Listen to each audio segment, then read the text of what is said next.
예, 할렐루야 샬롬 하고 우리 인사합니다. 할렐루야 샬롬 샬롬 샬롬 샬롬 샬롬. 하나님 사랑합니다. 여러분 주 안에서 사랑합니다. 오늘 열왕기상 20장 1절에서 15절까지 베나다스 침공과 아합의 대응에 이런 내용들이 나타나 있습니다. 1절에 아람 왕 베나다시 그 군대를 다 모으니 왕 32인이 저와 함께 있고 말과 병거들이 있더라. 이에 올라가서 사마리아를 에워싸고 치며 왕 32명이 연합을 하죠. 사자들을 성중 이스라엘 왕 아합에게 보내 이르기를 베나다스는 이르노니 내 은금은 내 것이요 내 처들은 내 자녀들의 내 처들과 내 자녀들의 아름다운 자도 내 것이니라. 이렇게 얘기합니다. 이스라엘 왕이 대답하여 말하기를 내 주 왕이여 왕의 말씀같이 나와 나의 것은 다 왕의 것입니다 하였더니 사자가 다시 와서 이르기를 베나다스는 이르노라 내가 이미 네게 보내어 말하기를 너는 내 은금과 처들과 자녀들을 내게 붙지라 하였거니와 내일 이맘때 내가 내 신복을 내게 보내리니 저희가 내 집과 내 신복의 집을 수탐하여 무릇 내 눈이 기뻐하는 것을 그 손으로 잡아 가져가리라 한지라. 이렇게 쭉 이어지죠. 이 20장 말씀에서 진행되는 엘리야에 관한 기사가 갑자기 중단되고 아랍왕 베나답과 아합왕 사이에 벌어진 전쟁에 관한 이야기가 나타납니다. 여서나마도 역사상 중요한 사건이기 때문에 특별히 삽입시킨 것은 아닐까 싶습니다. 아랍과 베나닷은 자기 휘하에 32명의 왕을 거느리고 이스라엘의 수도 사마리아를 공격하기 위하여 성을 에워싸고 위협하고 있죠. 우리 읽어본 것처럼 아람왕 베나닷은 아합왕 앞에 사자를 보내어 아합의 서들과 자녀들과 은과 금을 취하겠다고 통보할 때 장로들과 상의하여 그 제안을 거절하게 됩니다. 그래서 아합은 베나닷이 전쟁을 시작하겠다는 소식을 접하게 되자 이에 그는 공경에 빠지게 되죠. 다행히 한 선지자는 그에게 이스라엘의 소년들을 통하여 적들을 물리칠 수 있을 것이다 라고 격려했고 아합왕이 먼저 공격할 것을 주문하게 됩니다. 이에 아합왕은 그 말을 따라서 소년들과 백성을 계수하게 되죠. 이후 아합왕은 아랍과의 전쟁에서 큰 승리를 거두게 됩니다. 아합왕이 먼저 공격할 것을 주문하게 되죠. 이에 아합왕은 그 말을 따라서 소년들과 백성을 계수하고 아합왕은 아람과의 전쟁에서 이렇게 승리를 거두는데 우리 인생의 영적 싸움의 방법 우리에게 소개해주고 있죠. 첫 번째 아합왕 베나닷의 침공에 대해서 살펴봅니다. 아합왕 베나닷은 이스라엘과 전쟁에서 승리를 위해서 말과 병거와 군사뿐만 아니라 32인의 왕들과 합세해서 10만 대군으로 사마리아를 침공하죠. 아람왕 베나닷은 32인의 왕과 연합을 해서 공격전에 임하였으니 아무리 강한 군대라도 이기는 어려운 것이죠. 여기 32인의 왕은 아마 각 고을의 주령들이 아니었을까 싶습니다. 이에 베나닷은 막강한 세력의 연합군을 이끌고 이스라엘 왕 앞에 협박을 가하기 시작합니다. 사마리아 성을 에워싸고 있는 베나닷의 요구는 너무나 가혹한 것이었는데 2, 3절에 읽었던 대로 사자들은 성중 이스라엘 왕 아합에게 베나닷은 이르노니 내 은금은 내 것이요 내 처들과 내 자녀들의 아름다운 자도 내 것이다. 이와 같이 베나닷이 자극적인 언사를 씁니다. 이스라엘의 왕권을 자신의 발 아래로 굴복시키려는 노골적인 의도였죠. 어찌 좀 더 서문해 보면 다음과 같습니다. 첫째로 은금의 요구는 실질적인 국력의 약화로 인해서 이스라엘이 베나닷에게 완전히 굴복하게 하려는 조처였고, 둘째 처의 요구는 이스라엘 왕권의 독자성과 존엄성 상실을 겨냥한 처사입니다. 셋째 자녀들의 요구는 일종의 인지를 요구하는 부분이죠. 한마디로 베나닷의 요구는 이스라엘을 자신의 완전한 식민지로 전락시키겠다는 의도입니다. 그러나 아합왕은 이러한 요구에 대해서 심각하게 받아들이지 못하고 그 말에 말려들고 맙니다. 하나님의 백성이 이방 왕에 의해서 수탈당하는 것은 있을 수 없는 것인데 아합왕은 그에게 대답하여 말하기를 내 주 왕이여 왕의 말씀같이 나와 나의 것은 다 왕의 것이다 라고 말합니다. 그런 당시 아람의 막강한 위세에 겁을 먹고 어떻게 해서든 화친하려고 생각했던 것 같은데 물론 그런 눈앞의 그 위기를 넘기기 위한 전술적인 항복일 뿐 실제로 그렇게 생각하는 것은 아마 아니었겠죠. 그는 이스라엘의 자존심을 버리고 너무 쉽게 아람 왕의 소유권을 인정합니다. 이에 힘을 얻은 베나닷은 좀 더 구체적으로 강력하게 요구를 하죠. 6절에 보면 내일 이맘때 내가 내 신복을 내게 보내리니 저희가 내 집과 내 신복의 집을 수탐하여 내 눈에 기뻐하는 것을 그 손으로 잡아 가져가겠다 이렇게 얘기하죠. 베나닷의 구체적인 요구 앞에 아합 왕은 어쩔 수가 없습니다. 사단이 우리에게 접근해 올 때 우리가 분명히 말씀에 확신을 가지고 바른 말을 선포하지 않으면 이렇게 미혹에 빠지게 되죠. 아담과 하와는 사탄의 유혹 앞에서 단호하게 대처하지를 못해서 죄를 지었습니다. 성도는 예수님처럼 사탄의 유혹 앞에서 진리에 대한 확실한 태도를 보여줘야 되겠습니다. 거짓된 증거는 진리와 유사하기 때문에 우리가 바로 서지 않으면 사단의 그런 놀림거리가 될 가능성이 많죠.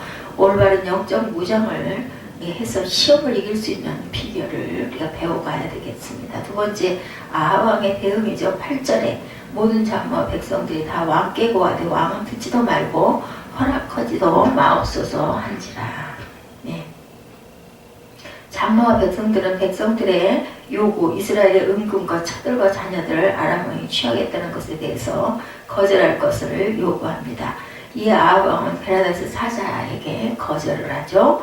9절에 보면 그러므로 왕이 베나닷의 사자에게 이르되 너희는 내 주 왕께 고하기를 왕이 처음에 보내어 종에게 구하신 것은 내가 다 그대로 하려니와 이것은 내가 할 수 없나이다라. 사자들이 돌아와서 그대로 고합니다.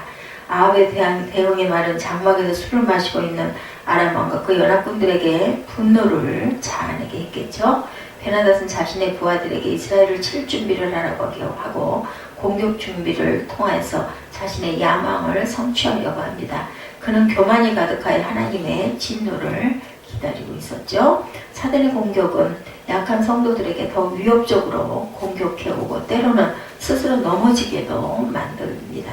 사단은 성도들에게 두려움과 무서운 마음을 주어서 공포 속에 빠져들게 만들고 성도들은 하나님의 말씀의 약속을 믿고 참된 사랑 안에 우리가 거해야 될 줄 알아야 되겠다. 그래서 이런 그 공포를 이겨야 되겠죠. 두려움을 비워야 합니다. 11절에 보면 이스라엘 왕이 대답하여 그러되 갑옷 입는 자가 갑옷 벗는 자 같이 자랑지 못할 것이라 합니다. 아합 왕은 담대한 말을 하죠. 갑옷 입은 자는 이제 막 싸움의 채비를 차리는 자를 가리킵니다. 그리고 갑옷 벗는 자는 전쟁에서 승리해서 이제 전투복을 벗는 자를 얘기하겠죠. 따라서 본절은 아직 싸워보지도 않고 결과를 장담하는 베나닷의 교만을 지적하고 있습니다. 방자하게 구는 베나닷을 비꼬는 풍자적인 비유죠. 이는 우리 속담에 김치국부터 마시지 말라는 말과 비슷한 표현이다. 잠언 16장 18절이죠. 교만은 패망의 선봉이요 거만한 마음은 넘어짐의 앞잡이다. 예레미야 50장 32절에 교만한 자가 걸려 넘어지겠고 그를 일으킬 자가 없을 것이며 내가 그 성읍들을 불을 놓으리니 그 사면에 있는 것이 다 태워지리라 이렇게 말합니다. 한편 우리는 다니엘과 세 친구들의 신앙 또한 기억을 해보죠. 그들은 느부갓네살 왕의 위협과 무서운 형벌 앞에서도 굴하지 않죠. 그리고 뜨거운 풀무불에 들어갈 각오를 하며 끝까지 신앙을 사수하고 믿음의 승자가 됩니다. 다니엘 3장 16절에서 18절에 보면 사드락과 메삭과 아벳느고가 왕에게 대답하여 그러되 느부갓네살이여 우리가 이 일에 대하여 왕에게 대답할 필요가 없나이다. 만일 그럴 것이면 왕이여 우리가 섬기는 우리 하나님이 우리를 극렬히 타는 풀무 가운데 능히 건져내시겠고 왕의 손에서도 건져내시리다. 그리 아니하실지라도 왕이여 우리가 왕의 신들을 섬기지도 아니하고 왕이 세우신 금신상에게 절하지도 아니할 줄을 아옵소서 이렇게 얘기하죠. 베나닷은 자신의 우수한 군사력을 믿고 전쟁에서 승리할 것을 확신을 하지만 하나님께서는 교만한 베나닷을 당연히 꺾으셨죠. 전쟁은 야훼께 속한 것임을 우리는 또한 알아야 되겠습니다. 사무엘상 17장 47절에 여호와의 구원하심의 칼과 창에 있지 아니함을 이 무리로 알게 하리라. 칼과 창에 있지 않죠. 여호와의 구원하심은. 전쟁은 야훼에게 속한 것인즉 그가 너희를 우리 손에 붙이시리라. 이렇게 말합니다. 이 말은 다윗이 블레셋 장수 골리앗과의 대결에서 한 말입니다. 우리가 알아야 할 것은 전쟁은 혈과 육에 대한 싸움이 아니라 영적인 전쟁임을 알아야 되겠다. 에베소서 6장 12, 13절에 우리의 씨름은 혈과 육에 대한 것이 아니요 정사와 권세와 어두움의 세상 주관자들과 하늘에 있는 악의 영들을 대함이라. 그러므로 하나님의 전신갑주를 취하라. 이는 악한 날에 너희가 능히 대적하고 모든 일을 행한 후에 서기 위함이라. 그리고 싸우는 방법은 하나님이 주시는 전신갑주, 영적인 무장을 해야 되겠다. 에베소서 6장 14절에서 17절이죠. 그런즉 서서 진리로 너의 허리띠를 띠고 그의 흉배를 붙이고 평안의 복음에 예비한 것으로 신을 신고 모든 것 위에 믿음의 방패를 가지고 능히 악한 자의 모든 화전을 소멸하고 구원의 투구와 성령의 검 곧 하나님의 말씀을 가지라. 여호와의 말씀이라고 말합니다. 아합은 하나님께 많은 것을 약속하고도 아무것도 수행치를 않습니다. 그는 악한 왕이죠. 아합 왕은 선지자들을 배척하고 백성을 유린하고 악을 저지른 일을 서슴지 않고 했습니다. 그렇지만 하나님의 긍휼과 은혜가 그에게 내려집니다. 하나님은 긍휼과 자비가 많으시고 노하기를 더디하시는 분이시죠. 요엘서 2장 13절입니다. 너희는 옷을 찢지 말고 마음을 찢고 너희 하나님 야훼께로 돌아올지어다. 그는 은혜로우시며 자비로우시며 노하기를 더디하시며 인애가 크시사 뜻을 돌이켜 재앙을 내리지 아니하시나니. 우리가 때로는 범죄에서 무력하다고 느껴질 때 하나님의 도우심을 요청하면 하나님은 기쁘게 응답해 주시는 분이죠. 하나님은 우리가 죄를 범해도 회개하면 다시 받아주시고 잘못을 뉘우치면 긍휼을 베푸시고 우리를 축복해 주시는 분입니다. 하나님은 우리가 죄를 범해도 회개하면 항상 이렇게 다시 안아주시는 분이죠. 요한 1장 9절에 만일 우리가 죄를 자백하면 저는 미쁘시고 의로우사 우리 죄를 사하시고 모든 불의에서 우리를 깨끗하게 하실 것이요. 본문에서 우리가 발견할 수 있는 것은 하나님은 이스라엘 백성에게 당신의 영원하신 언약을 상기시키시려는 하나님의 노력과 인내를 볼 수가 있는데 하나님께서 이스라엘의 승리를 약속하시고 이스라엘의 폐역과 반역에도 불구하고 한 번도 거절하지 아니하시고 끝까지 사랑을 보이십니다. 20장 13절이죠. 오늘 본문 선지자가 이스라엘 왕 아합에게 나아가 가라되 야훼의 말씀이 내가 이 큰 무리를 보느냐 내가 오늘 저희를 내 손에 붙이리니 너는 내가 야훼인 줄 알리라 하셨나이다. 본문에서 하나님은 자신의 권능을 나타내시면서 오직 하나님만이 환난난의 구원자이시다. 그는 모든 축복의 근원에 되심을 아합은 모든 백성에게 거듭 알리고 있습니다. 그것은 먼저 적의 포위와 공격이 풀릴 것이며 그들이 패주하리라는 의미의 말씀, 그리고 아합은 승리하여 아합 군대를 저희 손에 붙일 것이라는 그러한 내용이죠. 큰 위로의 말씀이 아닐 수가 없습니다. 아합은 야훼께 묻죠. 그것은 누구로 전쟁에 나가서 싸우게 할 것인지에 대한 물음이죠. 하나님께서는 이스라엘 군대의 궁극적인 지휘관으로 작전 지시까지 하시는 분임을 아합이 인정을 하게 됩니다. 요람서 20장 14절 본문 14절이죠. 아합이 가로되 누구로 하시리이까 대답하되 야훼 말씀이 각 도의 방백의 소년들로 하리라 하셨나이다. 아합이 가로되 누가 싸움을 시작하리이까 대답하되 왕이니이다. 하나님께서는 아합 왕의 물음에 각 도의 방백의 소년들로 하라 이렇게 말씀합니다. 여기서 소년은 나이 어린 아이를 의미하기보다는 젊은 병사를 가리킵니다. 이들은 지방장관들이 데리고 온 병사들로 정예병들이죠. 그러나 하나님은 그 맨 앞에 왕이 나가기를 원하십니다. 하나님께서는 죄악의 길로 걷고 있는 아합 왕에게 이번 전쟁을 통해서 야훼의 능력을 체험케 함으로 유일하신 하나님이심을 깨달아 알게 하시려는 의도죠. 이처럼 악한 아합 왕에게 은혜를 베푸신 하나님의 긍휼과 자비는 모든 성도들에게 저와 여러분들에게 구원의 역사를 당연히 베푸시겠죠. 이처럼 하나님께서 성도들로 하여금 구원의 은혜와 영광을 찬미하게 하시기 위하여 구원의 역사를 이루신다라는 것. 15절입니다. 오늘 본문. 아합이 이에 각도의 방백의 소년들을 계수하니 230인이요 그 외 모든 백성 곧 이스라엘의 모든 자손을 계수하니 7,000인이더라 이렇게 증거합니다. 아합이 각도의 방백의 소녀는 232명, 그 외 모든 백성 이스라엘 자손을 계수하니 7,000명이었다. 아합 군대와 연합군은 최소 10만 명 이상이었고 이스라엘 군대는 7,232명이라는 것이 밝혀집니다. 이러한 숫자로 이스라엘이 아람 군대를 격파한다는 것은 숫자적으로나 전술적으로나 불가능한 일로 보이죠. 10만 명과 7,000명, 이건 상대가 안 됩니다. 절대 절망에 처한 이스라엘의 궁핍한 상황에도 하나님은 도우심이 절대로 필요했겠죠. 우리가 조금이라도 우리의 힘과 지혜를 의지하면 하나님은 역사하지 않는다라는 것. 스가랴 4장 6절입니다. 그가 내게 일러 가로되 야훼께서 스룹바벨에게 하신 말씀이 이러하니라. 만군의 야훼께서 말씀하시되 힘으로 되지 아니하며 능으로 되지 아니하고 오직 나의 신으로 되느니라. 이렇게 말씀합니다. 성경에 나타난 하나님의 군대는 언제나 작은 무리였죠.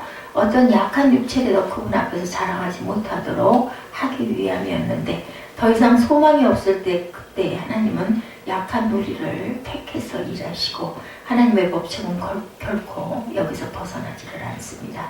약하고 소망이 없지만 하나님은 강하시고 소망이 있는 분이시죠. 그분은 약한 자를 들어서 그와 함께 일하시기를 원하십니다. 조지 윌리엄은 너무나 가난해서 공부해야 할 나이에 학교에 가지 못하고 남의 구두방에서 직공생활을 하던 소년이었습니다. 그런 상황에서 소년은 하나님을 믿고 12명의 기도 동지들을 모아서 일주일에 하룻밤씩 특별 기도회를 갔습니다. 어려워서 공부를 하지 못했으나 그 소년들은 훗날 세계적으로 유명한 사람이 되죠. 그가 바로 전 세계 350만 회원을 가진 YMCA 그를 창설한 조지 윌리엄이죠. 한국 청소년 축구팀의 스트라이커 박주영은 한국 축구의 새 희망으로 떠오르기도 했습니다. 이는 지금 그 한국 축구 최고의 키워드로 구성하고 있었는데 카타르의 도하에서 열린 2005년 8개국 국제 청소년 축구대회에서 한국의 우승을 차지하면서 국민들을 정말 기쁘게 합니다. 박주영은 축구 영웅 이회택 차범근보다 득점력이 훨씬 높다고 합니다. 그는 본능적인 골 감각과 경기를 읽어내는 지능적 플레이가 현재 과거를 통틀어 국내 최고 수준이다 이렇게 얘기하죠. 그는 독실한 크리스천으로 경기 후 라커룸에서 무릎을 꿇고 자신의 골과 팀의 승리가 하나님의 영광임을 고백합니다.